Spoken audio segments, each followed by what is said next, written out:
Hello everyone, welcome back to my channel. So I hope कि आप सभी लोग बहुत अच्छे होंगे और आप अपने एग्जाम की प्रिपरेशन भी बहुत अच्छे से कर रहे होंगे।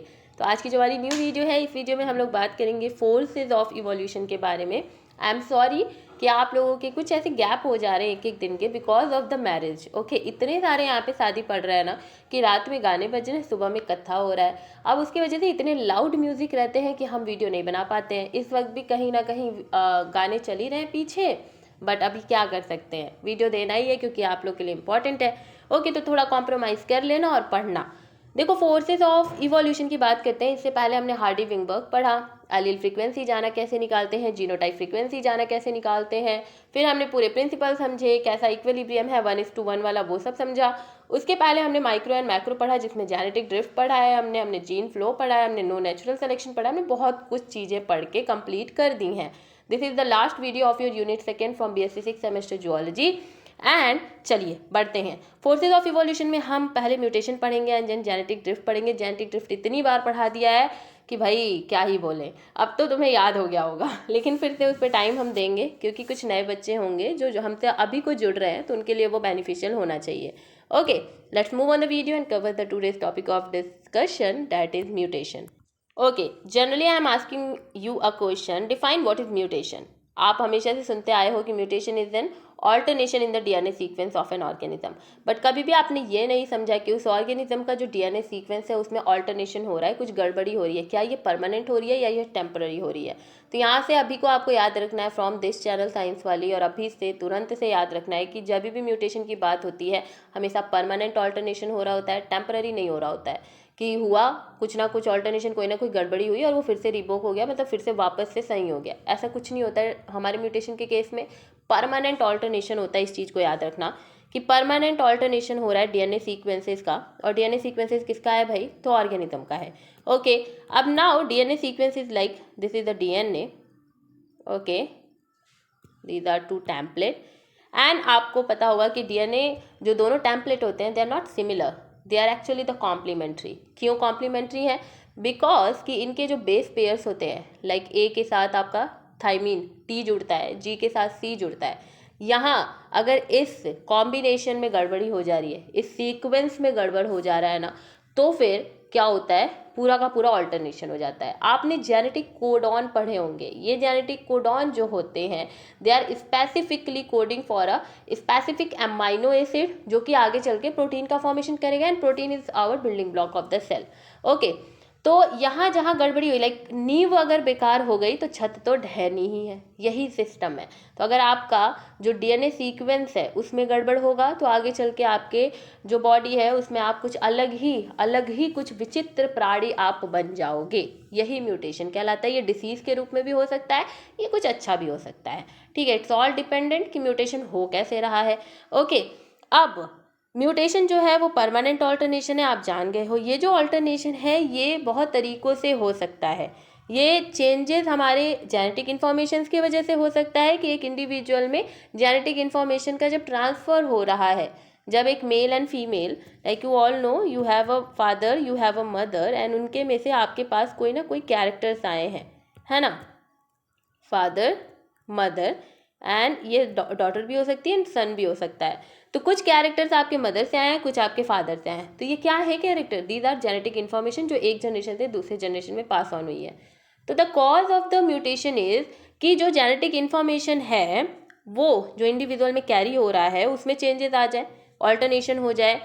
सेकेंड ऑफ ऑल, जो हमारा mutation it can also be seen कैसे? ये हाँ, एक एक्सटर्नल जो फैक्टर्स होते हैं ना उनके द्वारा भी आप देख सकते हो, लाइक रेडिएशंस। अगर आप ऐसी जगह पर काम कर रहे हो जहाँ पर बहुत सारे रेडिएशंस आ रहे हैं, आपने डिफरेंट रेडिएशंस पढ़े हैं जो आपकी बॉडी के लिए हार्मफुल होते हैं, दे आर कैंसरस ऑल्सो, है ना? तो अगर रेडिएशंस की जगह पर आप हो तो आपके यंग वंस में म्यूटेशन होने की बहुत ज़्यादा चांसेस है।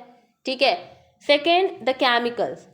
अगर आप ऐसे कारखाने में काम कर रहे हो जहाँ पर केमिकल्स हैं, जहाँ पर बहुत सारे केमिकल्स हैं जो डेंजरस हैं, तो आपके यंग वंस में म्यूटेशन हो सकता है। देन द सर्टेन वायरसेस, कुछ वायरसेस जो कि होता है ना कि किसी कारणवश हमारी फीमेल्स में ड्यूरिंग द प्रेगनेंसी, ठीक है, वो गेस्टेशन पीरियड में कभी एक्सपोजर हो जाता है उन वायरस से, उन केमिकल से, रेडिएशन से, तो फिर म्यूटेशन हो जाएगा। तो आपने समझा कि it is not like the mutation is not only dependent on the internal thing, जो हमारा जेनेटिक इन्फॉर्मेशन में कोई ऑल्टरनेशन हो रहा है, it is also dependent on the external things like radiation, chemicals and certain viruses. ठीक है, तो म्यूटेशन बहुत तरीके से हो सकता है, और अभी बताया कि म्यूटेशन क्या है, परमानेंट ऑल्टरनेशन है डीएनए के सीक्वेंस में। Okay, let me clear this. If you don't know what is DNA, what is the structure of DNA, what are DNA sequences, what are nucleotide base pair, you will not gonna like understand anything at all in this video. This will not gonna help you at all. So first clear your base, okay, वरना नहीं समझ में आएगा। There are different types of mutation, समझ में आ गया, mutation alternation है, गड़बड़ी हो रही है कुछ ना कुछ हमारे DNA के सीक्वेंसेज में। द फर्स्ट जो आपका टाइप है म्यूटेशन का, वो है आपका पॉइंट म्यूटेशन। आगे आप फ्रेम शिफ्ट म्यूटेशन पढ़ोगे, उसके बाद आप क्रोमोसोमल म्यूटेशन पढ़ोगे, जहाँ पर क्रोमोसोम पे कोई म्यूटेशन हो जाएगा। What is point mutation? As the name suggest itself कि पॉइंट है, ठीक है, एक हमने क्या कर दिया, पॉइंट है, सिर्फ एक पॉइंट ले लिया, उस पर कोई ना कोई म्यूटेशन हो गया, कोई ना कोई गड़बड़ी हो गई, कोई ना कोई चेंज हो गया। तो दिस इज लाइक सीन, यहाँ पर देखा जाता है सिंगल न्यूक्लियोटाइड बेस पेयर, हमारे डीएनए सीक्वेंस का एक सिंगल न्यूक्लियोटाइड बेस पेयर जो है ना, उसको या तो रिप्लेस कर दिया गया, या तो डिलीट कर दिया गया, या तो एक न्यू इंसर्ट कर दिया गया। Getting my point what I am saying? Okay, let me take a blank slide, उसके बाद आपको समझ में आएगा what I am saying. First of all let summarise what is mutation. As I said, this is a DNA and you all know DNA have base pairs like A के साथ bind है T and जी के साथ bind है C. Okay, तो these are base pair. अभी ये codon बनाते हैं, आपको पता है, like one of the example is ATC। Okay, ATC will gonna code for serine amino acid, है ना। There are 20 amino acids and one of the amino acids is serine. तो सेरीन जो है ये कोड कौन कर रहा है? ATC DNA सीक्वेंस, ठीक है, ये क्या कर रहा है, कोड कर रहा है ना। अगर यहाँ पॉइंट म्यूटेशन हो जाता है तो the C will be replaced by G। Okay, this C will replace by G, the guanine, cytosine will replace by the guanine. अब देखो, ये रिप्लेसमेंट किसी भी तरीके से हो सकती है, ये सब्सटीट्यूशन हम इसे कहते हैं। दिस इज अ टर्म जो आप यहाँ यूज़ करोगे पॉइंट म्यूटेशन में। रिप्लेस मतलब सब्सटीट्यूट कर देना। अब G की जगह पे C आ जाए, C की जगह पे G आ जाए, T की जगह पे A आ जाए, एक जगह पे T आ जाए, this is a point mutation. एक पॉइंट पे जाके कुछ गड़बड़ हो जा रहा है। अगर हम C को यहाँ पे क्या कर दे रहे हैं, रिप्लेस कर दे रहे हैं विद द G, ग्वानिन, सो ये क्या बन जाएगा, ATG। Okay, now this ATG will code for a new amino acid and you all know amino acids जो हैं वो peptide bond बना करके they will form the structure, the primary structure of protein, and this will gonna form the secondary structure and further tertiary structure. Okay, and proteins are building block of our cell, तो वो तो बताया। तो अब क्योंकि यहाँ जो serine amino acid बनने वाला था, okay, this serine amino acid, अब because of the point mutation यहाँ क्या बन जाएगा, methionine. Okay, this might be methionine. Okay, now methionine amino acid का फॉर्मेशन हो गया। Okay, ATG might code for the methionine. तो ये हो गया आपका पॉइंट म्यूटेशन, जहाँ एक पॉइंट पे जाके हमने क्या कर दिया, बेस इसको चेंज कर दिया। हमने नहीं किया, ये अपने आप ही हो गया। तो यहाँ पे कौन सी प्रोसेस देख रहे हो, सब्स्टिट्यूशन की। क्या, सब्स्टिट्यूट कर देना, हटा देना, चलो हट भाई, हम यहाँ पे आएंगे। तो यहाँ पे C को धक्का मार दिया और G आकर के T के साथ लग गया, मतलब T के बगल में लग गया, तो ये सब्स्टिट्यूशन हो गया। फिर डिलीशन मान लो कि इसी तरीके से आगे चल करके ऐसे पूरा एक ATC, फिर आगे GCA, ऐसे करके बहुत सारे हों जेनेटिक कोडॉन के, तो हमने क्या कर दिया, C हटा दिया। ठीक है, चलो बेटा C हट जाओ, तो ये डिलीट कर दिया। तो आगे चल के क्या बनेगा, आगे चल करके अब क्योंकि यहाँ पर मान लो हम यहाँ आई डोंट नो क्या लिखा था, G लिखा था शायद। ओके, यहाँ से हमने C हटाया है ना, हमने यहाँ से C हटा दिया, तो अब ये 3 कोडॉन, क्योंकि आपको पता है कि कोडॉन में ट्रिपलेट ही होता है, तो ATG आ जाएगा, फिर CA। तो एक हमने डिलीट करने की वजह से देखो, जो पहले ATC कोड करने वाला था हमारा, किसके लिए, सेरीन के लिए जो पहले था, लेकिन हमने C को हटा दिया। हमने क्या किया, C को हटा दिया। तो अब क्या बन गया, अब बन गया ATG, और this will gonna code for methionine. तो ये हो गया डिलीशन का प्रोसेस, है ना। तो डिलीशन हो सकता है पॉइंट म्यूटेशन में, सब्स्टिट्यूशन हो सकता है, इंसर्शन भी हो सकता है। कैसे, मान लीजिए सेम एग्जांपल लेते हैं तो उससे कंफ्यूज नहीं होगे। मान लीजिए this is the like DNA sequence ATGCAG, कुछ ऐसा है।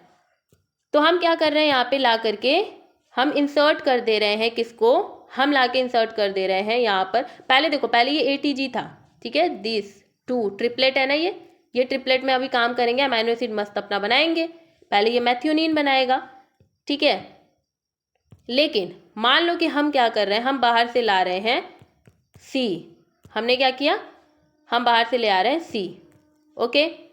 अब जब ये C जो है वो यहाँ पर इंसर्ट होगा, तो अब ये ATC की तरह काम आएगा। कैसे, ये रहा ATC। अब ये ATC कोड करेगा हमारे किसको, सेरीन को। तो पहले मैथियोनिन बन रहा था, अब सेरीन बन गया।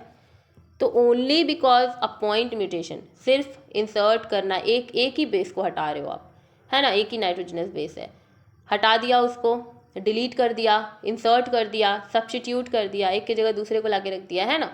तो ये पॉइंट म्यूटेशन कहलाया, और इसके वजह से क्या हो गया, म्यूटेशन हो गया। ओके, तो आई होप कि आपको पॉइंट म्यूटेशन समझ में आ गया। अब one of the examples of point mutation is sickle cell anaemia. Okay, I don't know why I am pulling sickle cell anaemia. Okay, तो this is a disease, sickle बहुत important है, like बहुत most important है anaemia. ये जो disease है, इस disease में होता क्या है कि जो हमारी RBC हैं, जो रेड ब्लड सेल हैं, ओके, यू नो RBC। तो RBC जो हैं, ये क्या हो जाती हैं, ये रिजिड हो जाती हैं। क्या हो जाती हैं, रिजिड हो जाती हैं, और सिकल शेप का आपको दिखाई देने लगती हैं। किस शेप का दिखाई देती हैं ये, सिकल शेप का। डैट्स वाई जो नेम है वो भी सिकल सेल एनीमिया है, क्योंकि जो सेल है वो सिकल साइज की हो गई, शेप की हो गई, और इस सिकल सेल एनीमिया में बहुत ज़्यादा पेन होता है और ऑर्गन डैमेज भी हो जाता है। ओके, तो ये only because of the point mutation, okay, ये आपको सिकल सेल एनीमिया जो है वो दिखाई देता है। Okay, now let's move on the frame shift mutation. What is frame shift mutation? Okay, wait a minute. Okay, ये देखिए, पॉइंट म्यूटेशन में हमने ये समझा कि इन्वॉल्व हो रहा है यहाँ पे changes single nucleotide base pair में DNA सीक्वेंसेस के। Point mutation can be classified into 3 categories. The substitution, जहाँ पर एक न्यूक्लियोटाइड को रिप्लेस किया जाता है दूसरे से। इंसर्शन, जहाँ पर एक न्यूक्लियोटाइड को ऐड किया जाता है DNA सीक्वेंस में।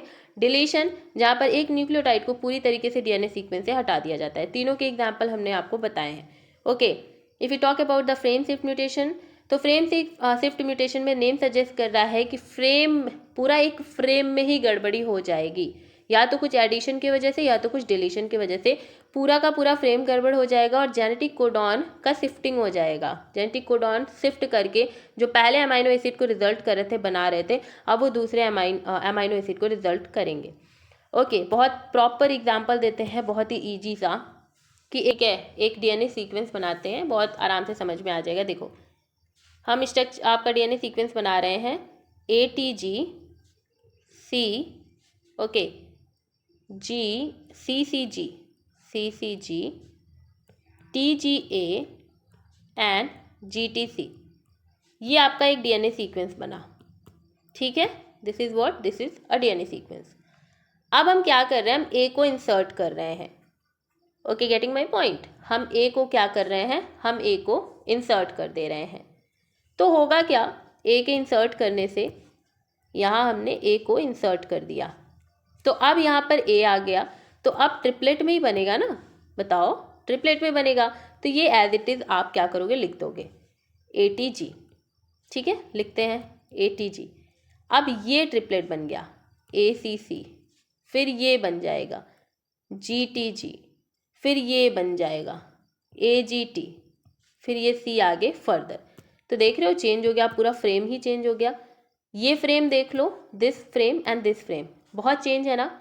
तो फ्रेम शिफ्ट म्यूटेशन के बाद होता क्या है कि या तो कुछ डिफरेंट फंक्शन आपको देखने को मिल जाएगा, कुछ डिफरेंट ही चीज़ बन जाएगी, मतलब म्यूटेशन हो जाएगा, या फिर कोई फंक्शन ही ना हो, या फिर ये नॉन फंक्शनल DNA सीक्वेंस हो जाएगा। ये फंक्शन ही नहीं करेगा, कुछ बनाएगा ही नहीं, किसी भी अमाइनो एसिड के लिए कोड नहीं करेगा, कोई प्रोटीन का फॉर्मेशन नहीं होगा।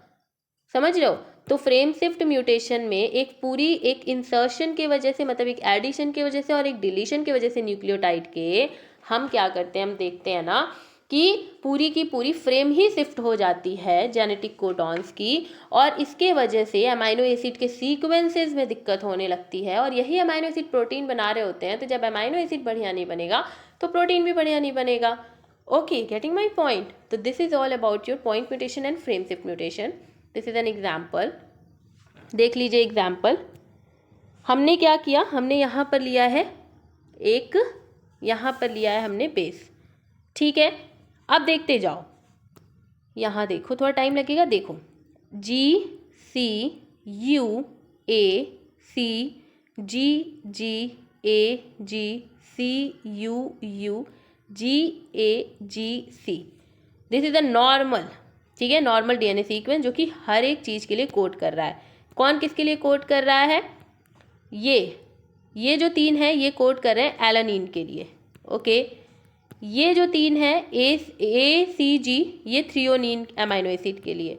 ओके, ये जो हमारे हैं कौन कौन से भाई, GAG, ये ग्लूटामीन के लिए। उसके अलावा ये जो है CUU, ये ल्यूसीन के लिए। उसके बाद फिर ये जो हमारे GAG हैं ये ग्लूटामेट के लिए, एंड फिर C फर्दर। अब क्या हो रहा है ना, C और G जो है, जो हमारा C और G है, इसका इंसर्शन हो जा रहा है, मतलब एडिशन हो जा रहा है। तो इसमें हम क्या कर रहे हैं, इसको हम C और G को जोड़ रहे हैं। कहाँ जोड़ रहे हैं, देखो C और G को हमने यहाँ जोड़ दिया।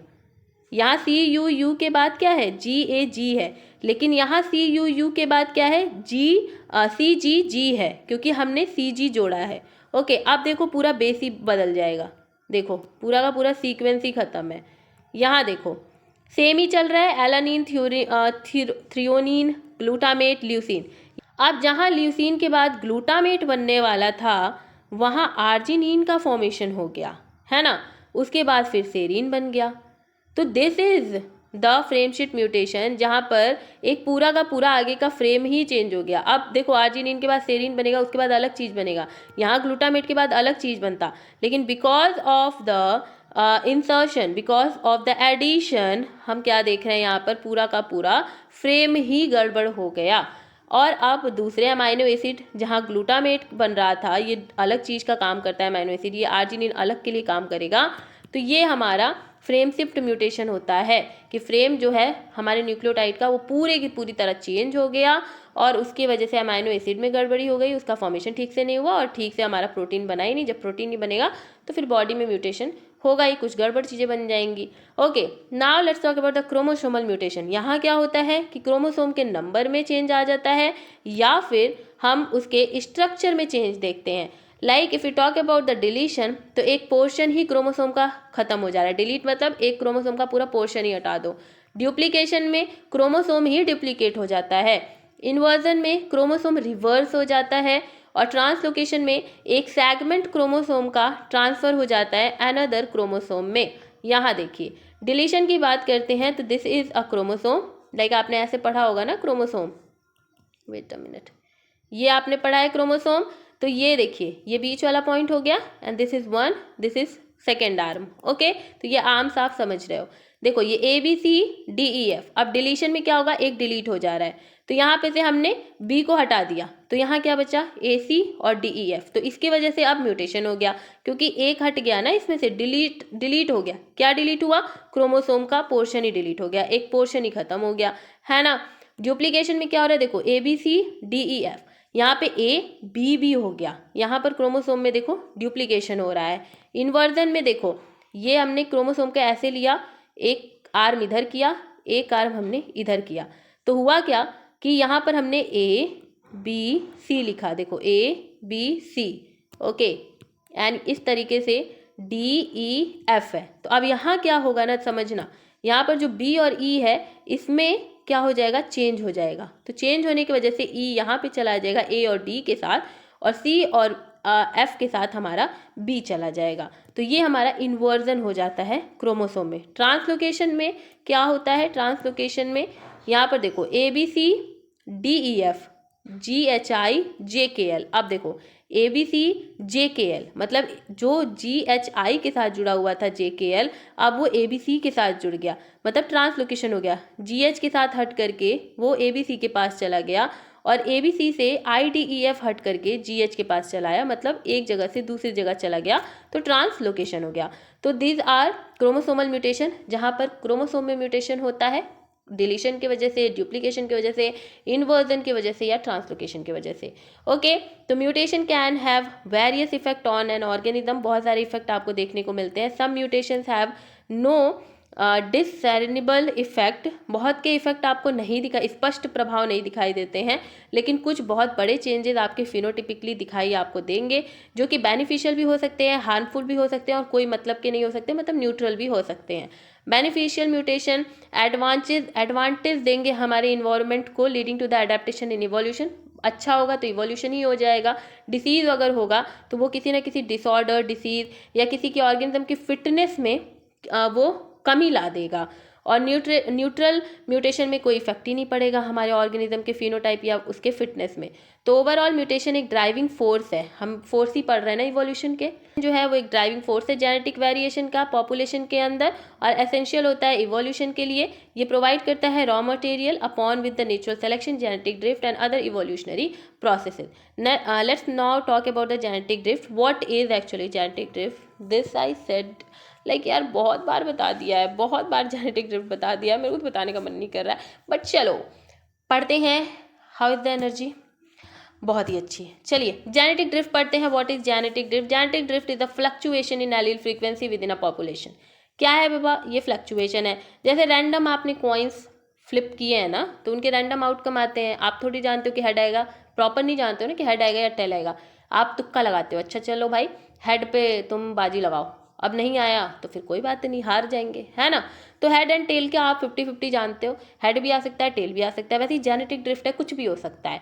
ओके, तो ये मैकेनिज्म है हमारे इवोल्यूशन का। जेनेटिक ड्रिफ्ट क्या है? मैकेनिज्म है इवोल्यूशन का, जो कि रैंडम फ्लक्चुएशन कर देता है एलील के फ्रीक्वेंसीज में एक पॉपुलेशन में।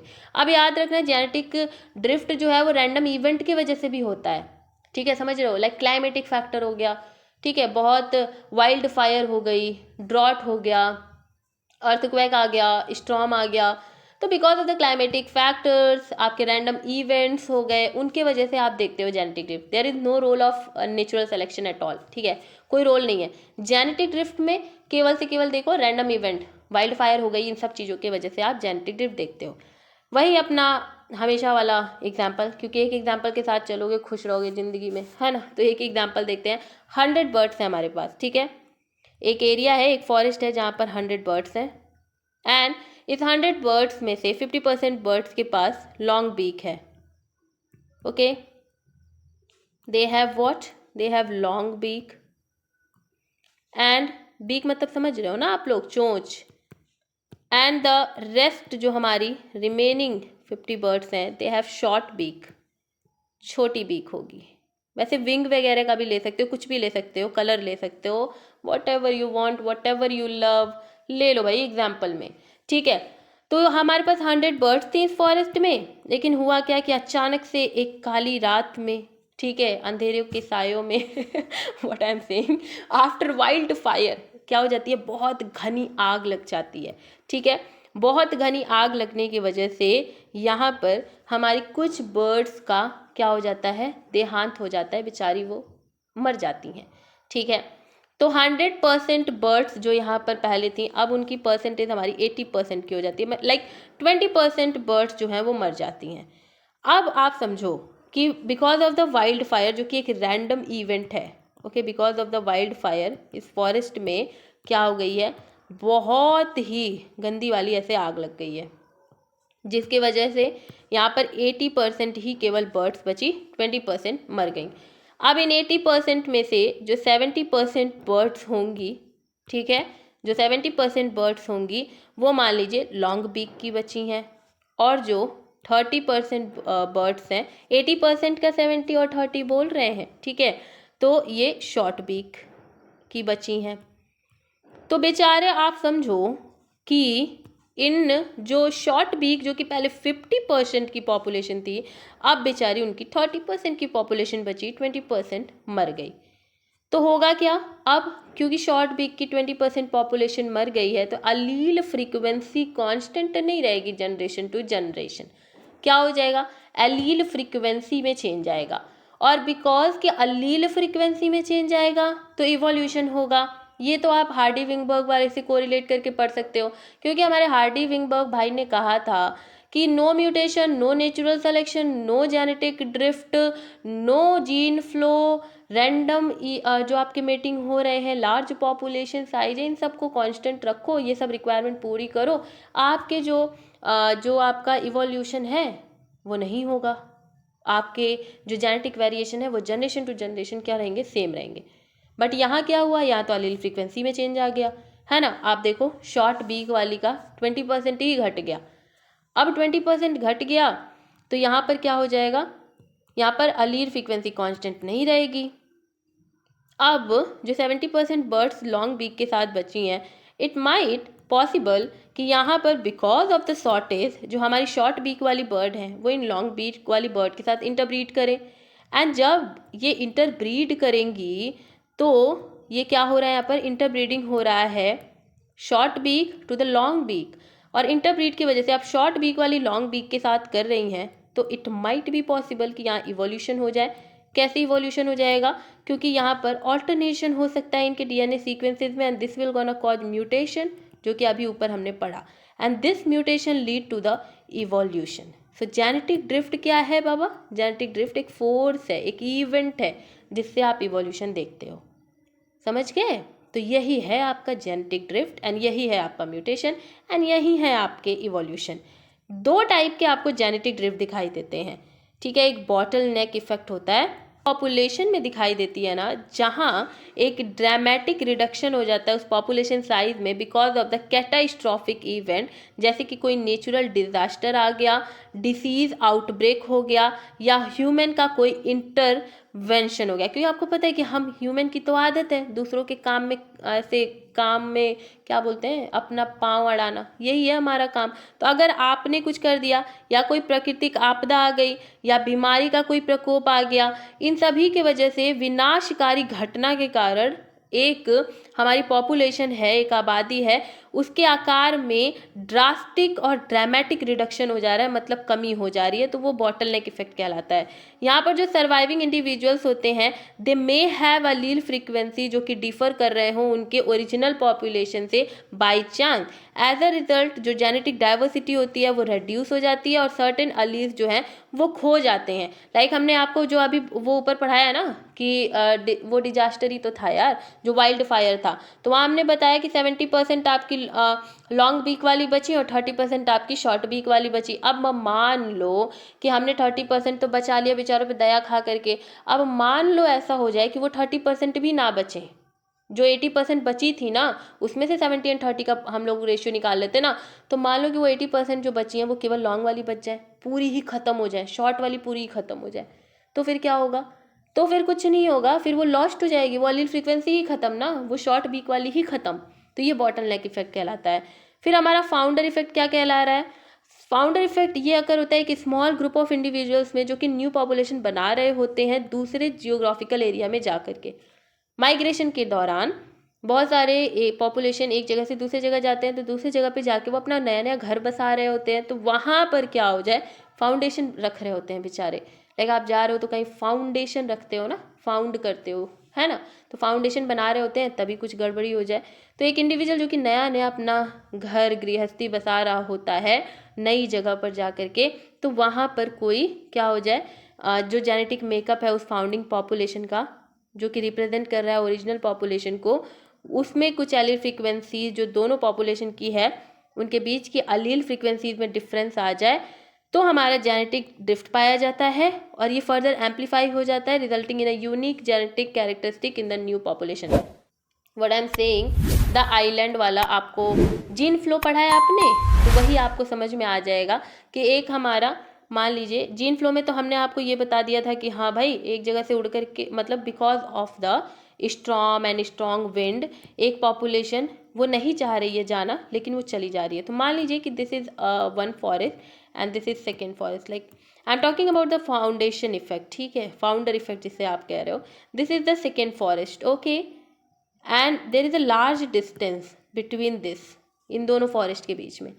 नाउ यहाँ पे 100 बर्ड्स हैं, ओके, एंड सेम एज यहाँ पर भी 100 बर्ड्स हैं, but the thing is that कि अब यहाँ जो हमारा फॉरेस्ट नंबर ए है वहाँ से कुछ बर्ड्स फॉरेस्ट नंबर बी में आ रही हैं, ओके।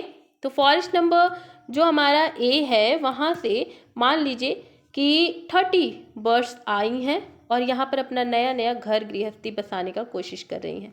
उन्होंने बसा लिया, कोई बात नहीं, बट बिकॉज कि ये 30 हैं और यहाँ ये 100 बर्ड्स हैं, तो द पॉपुलेशन ऑफ न्यू, जो हमारा न्यू पॉपुलेशन आई है बर्ड्स की, उनका साइज कम है ना, population size, they will gonna interbreed with them, ठीक है।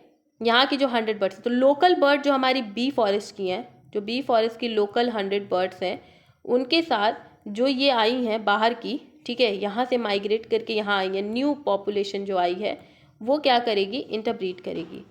एंड दिस इंटरब्रीड, ठीक है, इनके पास अलग कैरेक्टर होंगे, मान लीजिए कि दे हैव ब्राउन कोटिंग, ठीक है, ये ब्राउन बर्ड्स हों और ये हमारी वाइट बर्ड्स हों। तो लोकल वाली जो वाइट बर्ड्स हैं उनके साथ जो 30 जो बर्ड्स आएंगे ब्राउन वाली, वो आके अगर इंटरब्रीड कर देती हैं, क्या करती हैं, इंटरब्रीड करती हैं, रिप्रोड्यूस करती हैं, तो रिप्रोडक्शन के दौरान this might cause a mutation. कैसे म्यूटेशन हो सकता है बाबा, इवोल्यूशन हो सकता है, कैसे, मान लो कि ये ब्राउन है ये वाइट है, अब यहाँ क्या हो कि एक वाइट चिड़िया मतलब उत्पन्न हो जाए, न्यू वन जो है, because of the interbreeding of the new population in the local bird, क्या होगा, एक न्यू यंग वन पैदा हो जाए। कैसे कि वाइट बर्ड्स बन जाएं और उनके ऊपर ब्राउन ब्राउन स्पॉट आ जाए, है ना, वाइट बर्ड बन जाए और उनके ऊपर ऐसे ऐसे ब्राउन ब्राउन स्पॉट हो जाए। तो ना ही इस वाले फॉरेस्ट में आपने ऐसी कोई पॉपुलेशन देखी है, ना ही इस वाले फॉरेस्ट में आपने ऐसी कोई पॉपुलेशन देखी है, ये तो नया पॉपुलेशन आ गया ना, ये मतलब एक नया इंडिविजुअल बन गया। एंड ये जो जब नई कोई चीज़ बन रही है जिसका पहले कोई एग्जिस्टेंस ही नहीं था, तो वो क्या कहलाता है, वो इवोल्यूशन ही तो कहलाता है ना। तो दिस विल कॉज इवोल्यूशन, तो जेनेटिक ड्रिफ्ट इज अ वे जिसकी वजह से इवोल्यूशन होता है। तो दोनों समझ में आया कि बॉटल नेक में क्या हो रहा है, बिकॉज ऑफ द एक हमारी एक जो एलील फ्रीक्वेंसी है उसका पूरी तरीके से लॉस्ट हो जाना या फिर कम हो जाना और उसकी वजह से इंटरब्रीड दूसरे एलील फ्रीक्वेंसी वाले मतलब इंडिविजुअल के साथ कर लेना, तो उसकी वजह से इवोल्यूशन हो जा रहा है, जेनेटिक ड्रिफ्ट हो जा रहा है। और दूसरा हमारा फाउंडेशन कि वो दूसरी जगह से माइग्रेट करके आ रहे हैं आराम से अपने अपने स्वयं के इच्छा से, जीन फ्लो वाले में नहीं कि उड़ा के कोई विंड या कुछ ले आए, ये अपनी इच्छा से आ रही हैं और आकर के यहाँ घर गृहस्थी बसा रही है, तो वो इंटरब्रीडिंग की वजह से इवोल्यूशन हो जा रहा है। तो this is your genetic drift and that's all about the today's video and that's all about your unit 2 of BSc 6 semester zoology paper 1, ठीक है, फ्रॉम इवोल्यूशन टॉपिक। तो यूनिट 2 खत्म हो गया बिकॉज कि हमें कल एक मैरिज अटेंड करनी है, तो I will try my best कि कल भी आपको वीडियो दें। तो अब यूनिट 3 की तरफ बढ़ेंगे या फिर हम बॉटनी में नैनो टेक्नोलॉजी एंड AI वगैरह पे अभी स्लाइड्स प्रिपेयर कर रहे हैं, तो इट माइट बी पॉसिबल कि हम आपको कल AI वगैरह से भी वीडियो अपलोड कर सकते हैं, ठीक है, उससे रिलेटेड। तो stay tuned and stay connected to this channel because ये हलवा क्लियर हर एक टॉपिक करेगा। And do subscribe and share to this channel, and if you like this video so like the video, and if you have any query so please comment down करिए अपने जो भी queries हैं उनके बारे में। so मिलते हैं नेक्स्ट वीडियो में, तब तक के लिए हंसते रहिए, मुस्कुराते रहिए, चैनल को सब्सक्राइब करते रहिए, शेयर करते रहिए। Bye bye, take care, be happy, bye bye.